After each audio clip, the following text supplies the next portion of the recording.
Um, and so I'm going to kind of take it back to that. So, what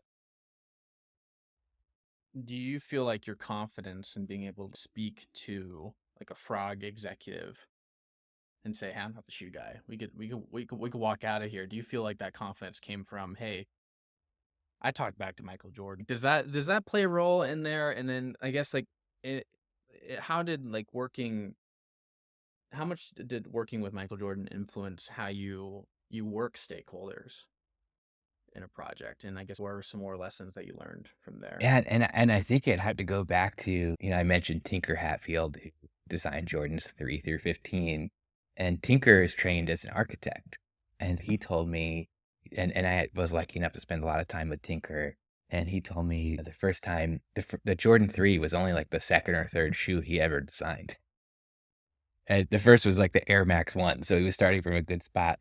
But he told me he worked with Michael the way an architect would work with a client when they're building a house for them, and just really tried to, again, work collaboratively and pull things out of him. And I think that probably influenced Michael and the way he worked with designers, which then influenced me in the way I worked with him. But I think he definitely was someone, and maybe we share this in common, who doesn't suffer fools lightly. Like, he wants you to be plain spoken, doesn't want you to dance around it.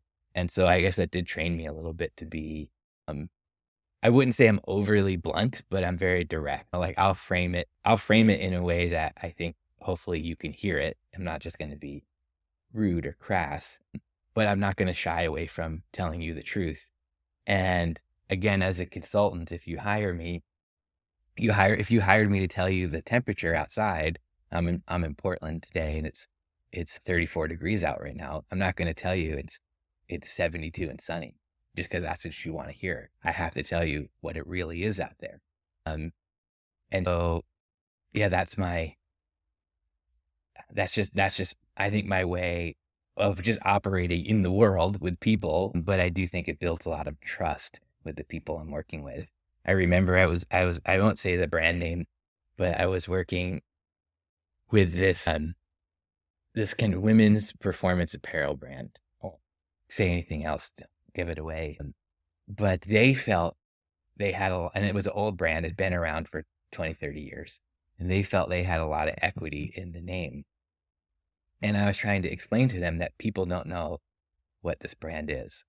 And they're like, "No, of course they do." And I'm like, "Of course you do. You love it. You work there. You should. But we need to get out of your head and into the head of the young woman you're trying to appeal to." They weren't listening to me, and that's okay. I understand. I'm like this white guy consultant coming in from the outside saying nobody knows your brand. And I understand it was a very hard message. And I was like, okay, can we set up some focus groups to talk to women? So we set up focus groups in San Francisco, LA, and San Diego. And so we asked women in their 20s, had they ever heard of this brand before? And no one had heard of this brand. So like the second was like, okay, and I was trying to explain to them, not only had they not heard of this brand, but it just wasn't a good brand to build on name wise. And it's like, okay, you haven't heard of this brand. Um, what, knowing that this brand makes products for women, based on the way the name sounds, what do you think they make? And the most common response was feminine hygiene products. And the president of the brand, she was with us at all these focus groups, and it was just a real eye opener. And I just didn't know. And I was like, I know you didn't. That's okay. Like, but now that you do know, how are we going to move forward? Because I want you to be successful. You make a great product. Let's figure out a way forward now that we know this. And so anyway, that's the way I try to work with people.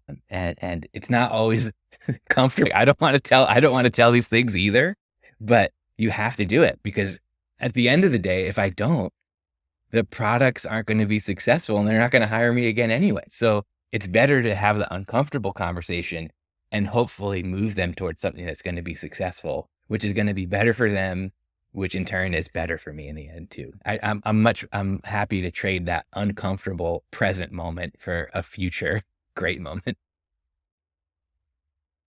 Oh, absolutely. And how do you have Like, how did you come to that conclusion that no one knew about the brand? That was this I just some I'm a big fan of kinda guerrilla research, and I asked a bunch I had a feeling, I had an intuition, and then I started informally asking people, and then I started getting this response, and I was like, "Oh, man, I think there's, like, a base level problem over and above because this women's performance apparel brand wanted to get into performance footwear, and I was like, I can't, again, in good conscience, let you invest all this money in performance footwear when you have this base other core issue that's gonna prevent it from being successful."